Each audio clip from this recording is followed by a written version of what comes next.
You're listening to an archived Cabral Concept podcast.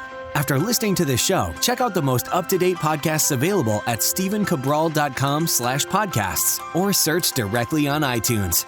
And now, welcome to the Cabral Concept, where board-certified naturopath and integrative health practitioner Dr. Stephen Cabral shares how he was diagnosed at the age of 17 with a life-altering illness and given no hope for recovery. It was only after studying and traveling all over the world did he discover how to combine ancient Ayurvedic healing practices with state-of-the-art naturopathic and functional medicine to fully rebalance the body and re-energize it with life. It's time to discover how to get well, lose weight, and finally feel alive again. And now, here's your host, Dr. Stephen Cabral. Hi, everyone, and welcome back to the Cabral Concept. Glad to have you back with me here today on this Total Wellness Tuesday show, where we are going to be breaking down the truth behind how much sleep you need on a daily basis.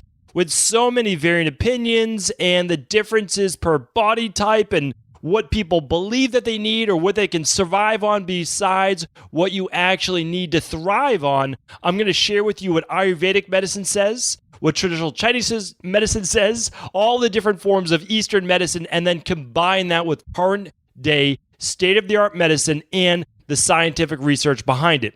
So hopefully after today's show, there'll be no more guesswork. You'll know exactly how much sleep you need on a typical day. I know that every day isn't perfect, but on a typical day, and you'll be able to then share that information with others as well. And then also on today's show notes, so if you head on over to stephencabral.com/1320, I will link up the previous shows that I'm going to allude to on the different body types, the amount of sleep that you need, and I will link up to all the different scientific research studies that I'm going to be quoting here today. So let's dive right into the show. Excited to get into this because sleep is one of those things where people often put it to the side. I do myself sometimes and say, okay, well, I'll catch up on the weekend or I'll sleep when I'm dead. One of those famous quotes that people use. But the truth is, and now we're finding through modern day research, that if you continue to put it off, you might get that latter part of that saying faster than you would like, because there is a direct correlation I'm going to show you with the amount of sleep that you get, too much or too little, and mortality. So what I want to go through today is there's a lot of falsities around sleep, meaning that a lot of people say that just because you can catch up one day a week, that suffices, but it's actually not true. That is not true. We're going by average nights of sleep, more nights than not, and the overall effect it has on all the major causes of mortality, which you'll hear me again speak about, such as your cholesterol or heart disease, blood pressure or stroke, and blood sugar obesity. So we're going to go over those. What I want to talk about, though, a lot of people don't know this, and there's many people who listen to this podcast that either work with children in their practice or they have kids in their own family, or they have nieces, they have nephews. So here's the thing. I see kids not getting enough sleep in my practice as well, which is one of the major factors with anxiety and ADD and ADHD. And then we give, children essentially amphetamines and things like that to keep them awake and keep them focused. But sleep is such a big part of this that we need to have that. And so let's just take this from the top. Let's really go through how much sleep do kids need, and then we'll work right up to adults. So we know babies sleep a lot, and they should. They should be almost sleeping, they should be sleeping more hours than not, but they should almost be sleeping the entire day. They're going to wake up, they're going to nurse, but we let babies sleep when they want to be sleeping, and the more sleep, the better. And I'll share with you in just a moment why that is. Same with toddlers. Toddlers are getting about 12 hours of sleep per night, and they should. Somewhere going to bed around the 6 o'clock hour or so, early, sleeping about 12 hours, and then taking typically 2 naps per day.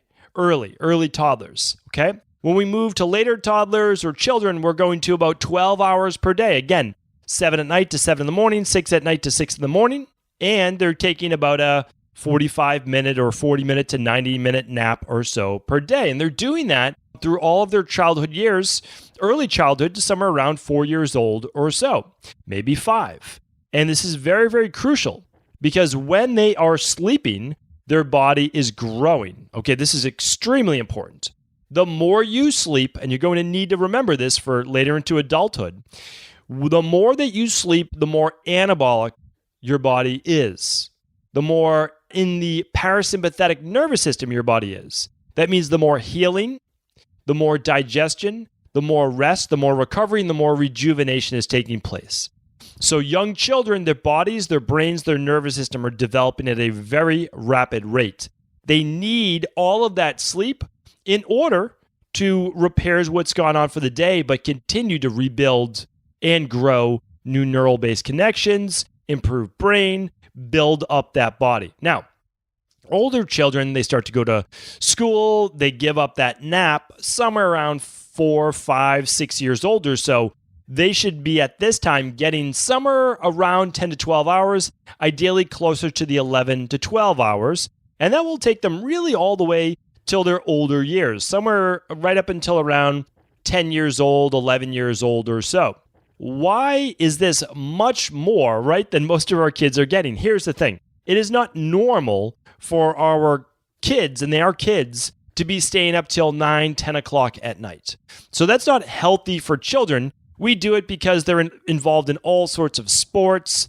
Families getting home later. They're having dinner later as a family. I get it. I understand it.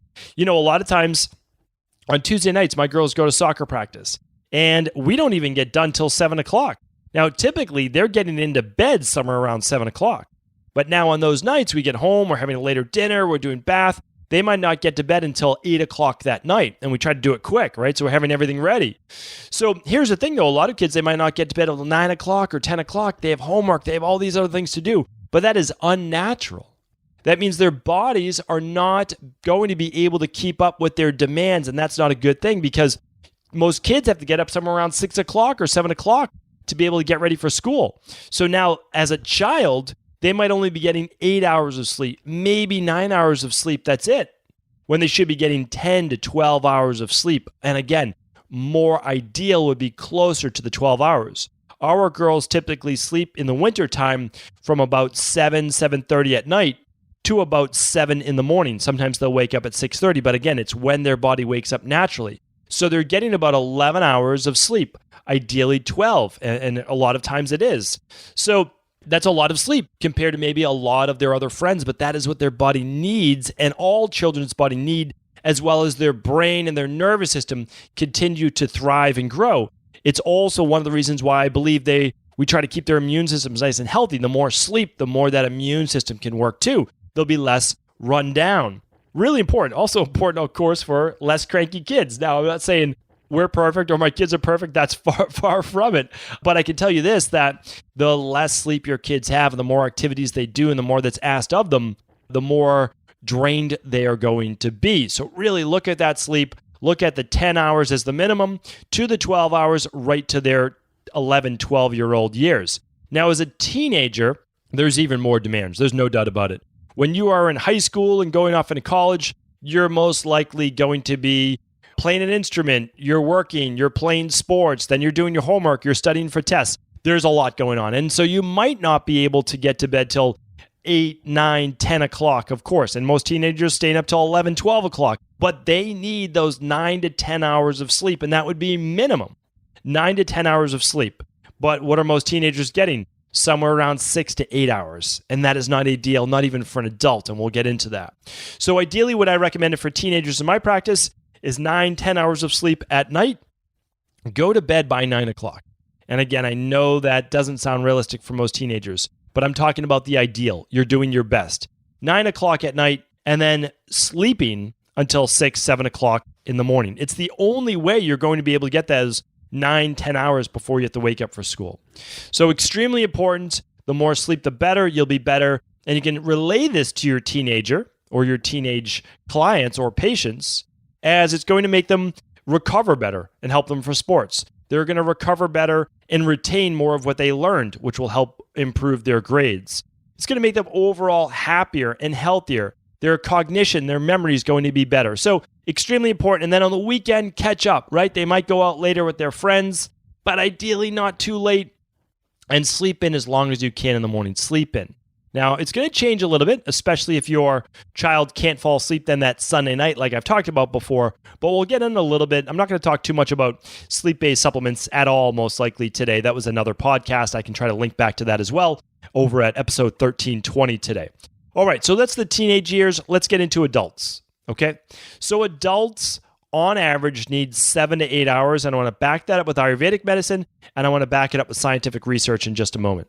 So adults would be, I would say, really after the age of 24, 25 years old, okay? That's adult. Now, teenage years, yes, I know when you're in your early 20s, you're considered out of your teenage years and as an adult, but the brain and body is still going through some growth, okay? And that's really kind of ending around age 25. There's differing opinions on this. Could go up to 27 years old, might be 24 years old, but somewhere around there. Let's just use 25 years old. And there's one more part to this before I start to break down the Ayurvedic medicine versus the traditional Chinese and versus, modern day medicine, is when you are healing, it's a different story. So I always remember that there is always a contraindication. That just means like there's always someone that's going to need to go a little bit against the grain. And an adult who needs more than 8 hours is going to be someone that's more catabolic. Again, I talked about that on a previous podcast, and I'll link that up today at episode 1320. What does it mean to be more catabolic? What to look for as the body's beginning to break down? Because it will show you signs on the outside. So I'm going to link up that podcast today. I think that would be helpful. We'll embed it right at stevencabral.com/1320. And the other thing is this.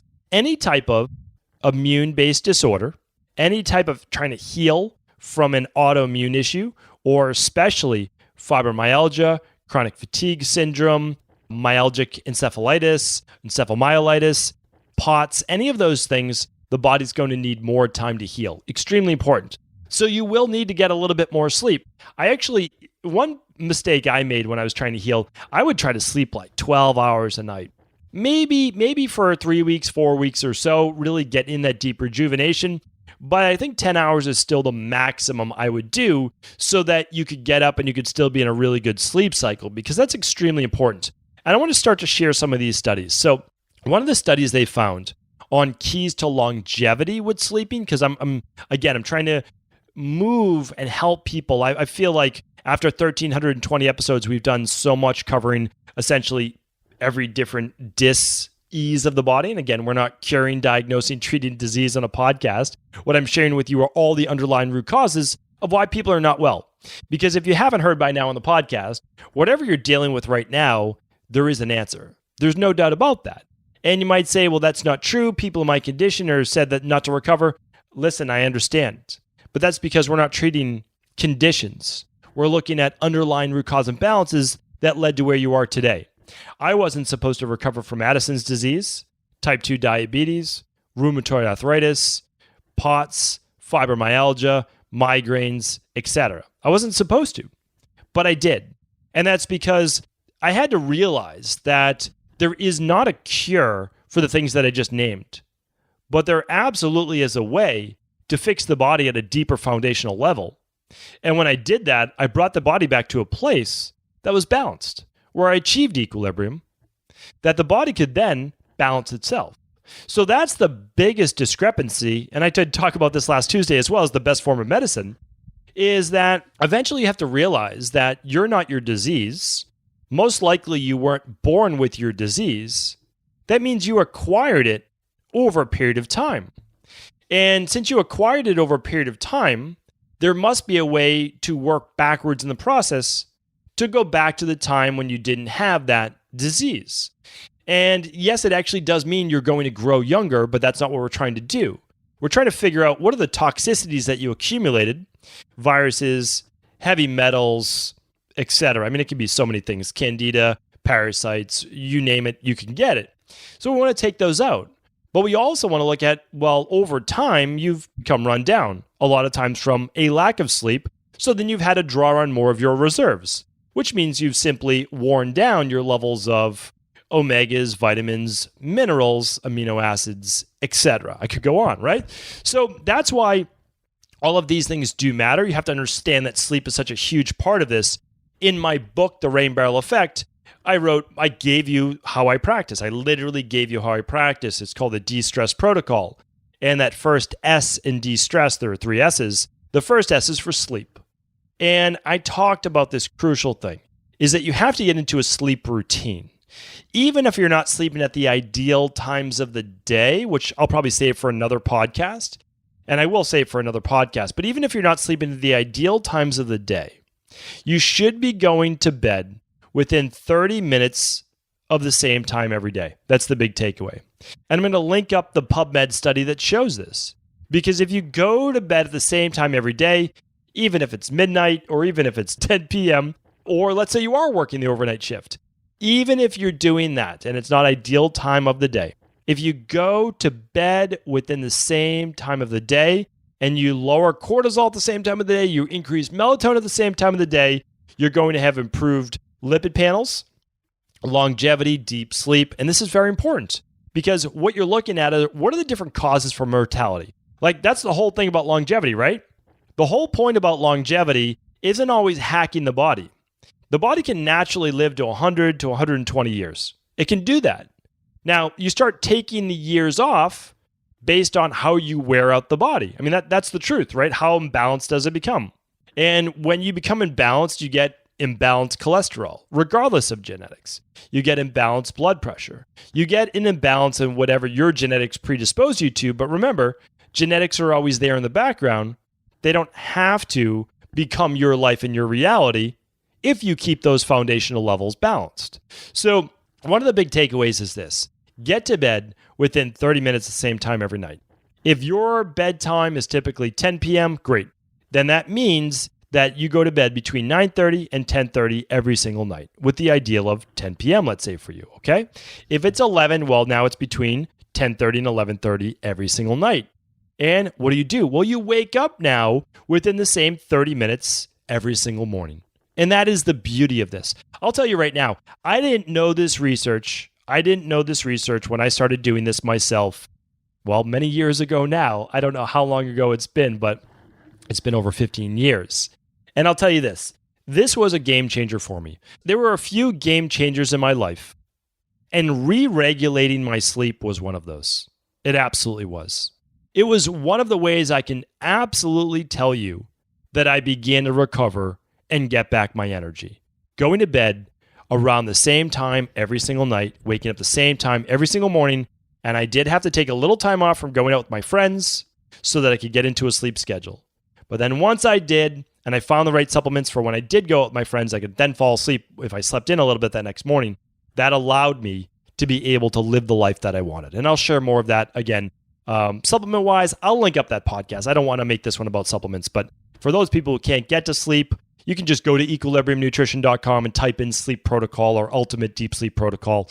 You can do that if you want. I don't want that to be today's show. I want to give you the factors of how much sleep that you need and essentially what happens if you don't get that much, too much or too little. All right, so let's get into what happens if you get too little sleep.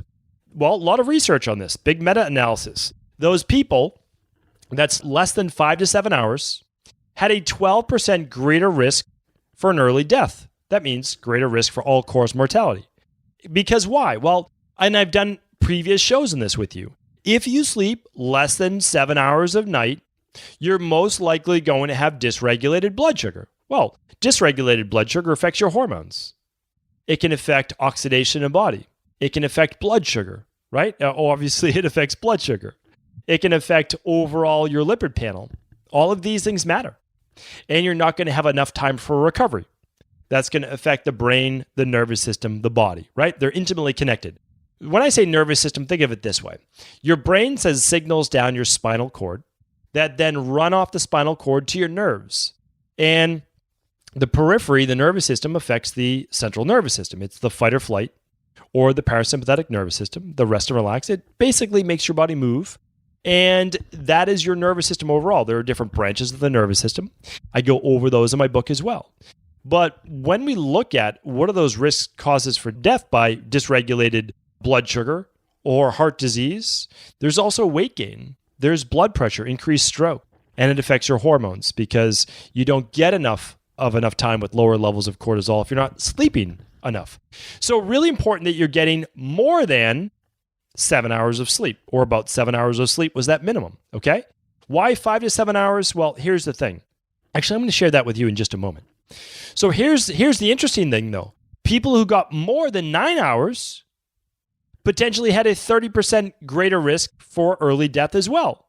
So now we have, if you sleep less than 7, or if you sleep more than 9, you can have an earlier death.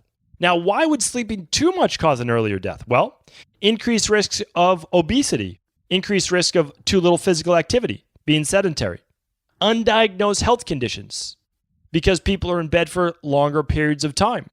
Maybe they overlooked it. And also, it was correlated with higher levels of depression. Now, were people depressed, and that's why they stayed in bed longer, and they didn't go to the doctor as much to look at other health conditions?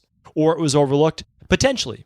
But what I can tell you is this: ask yourself, why are you in bed for more than 9 hours? Again, if you're healing right now, I get it and I understand.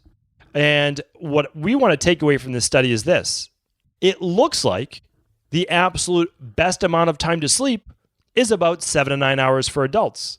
Lo and behold, this is what traditional Chinese medicine and specifically Ayurvedic medicine has been telling us for how many thousands of years? 5,000 plus years of recorded history. Ayurveda has said adults should sleep between 7 to 9 hours a night. Now, here's where it gets even more in depth. And I want to share this podcast with you because today's podcast is not going to be enough on the body types.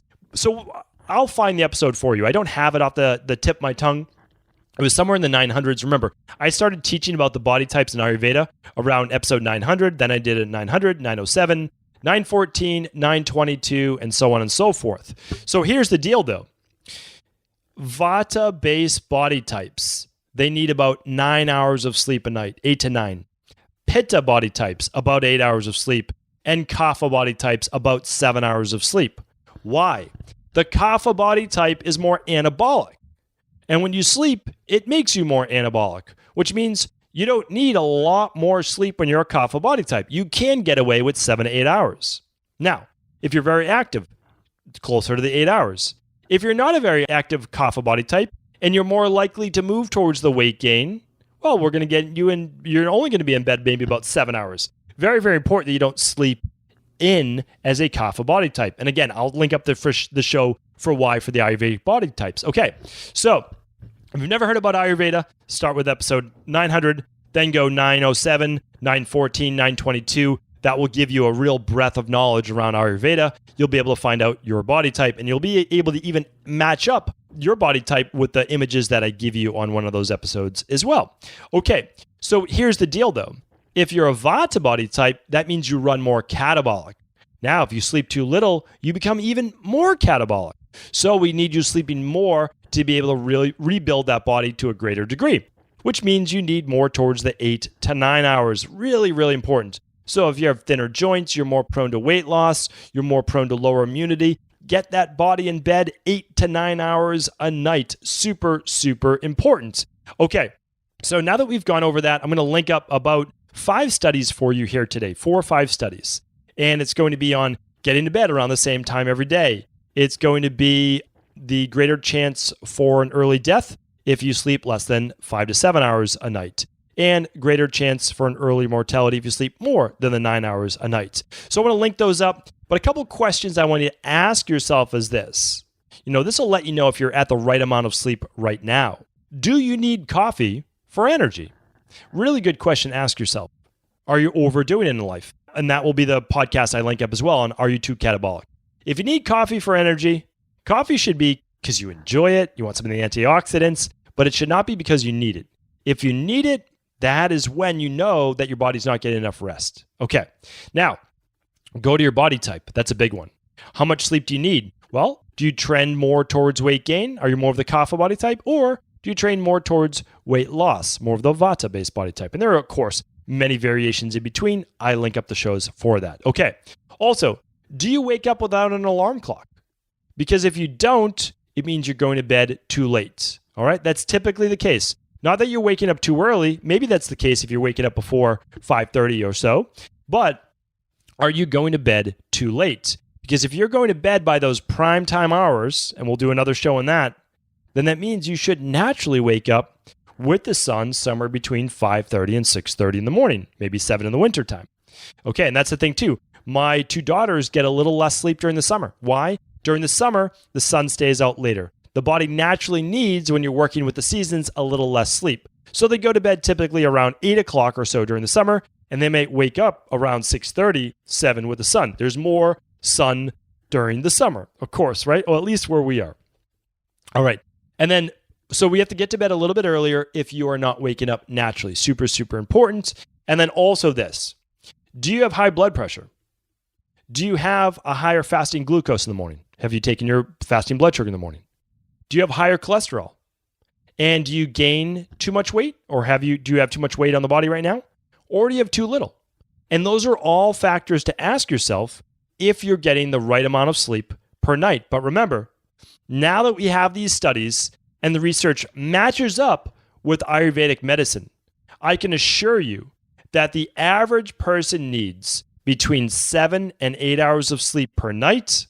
The Vata body type will go more towards 8 to 9 hours. The Pitta type around 8. The Kapha type around 7. Maybe just a smidge less for the Kapha type every once in a while, but that's about it. Now, again, my last point is don't try to catch up all on the weekends, okay? It helps to get more sleep on the weekend if you're typically getting only 6.5, 7 during the week, and then you get 8 on your weekend days. Sure, that is great to do, but don't count on that, okay? What we are looking for are more days than not of 7 to 8 hours of sleep for most people. And now, not only, again, is it backed up with 6,000 years of Eastern-based medicine, but we have the science, we have the scientific research to back that up. Don't sleep less than 7. Don't sleep more than 9 for your average individual. That's going to help you cut down on an early death by between 12 and 38%. Thank you so much for tuning into today's show. Hopefully it was helpful. And as always, if this was useful, do feel free to share this information with anyone you believe it could serve. I want to sincerely thank you for your support of this podcast. I couldn't do it without you, and I mean that. I truly do. I also want to make sure you knew that we now have multiple ways for you to find your answers to the most difficult health, wellness, weight loss, and anti-aging questions.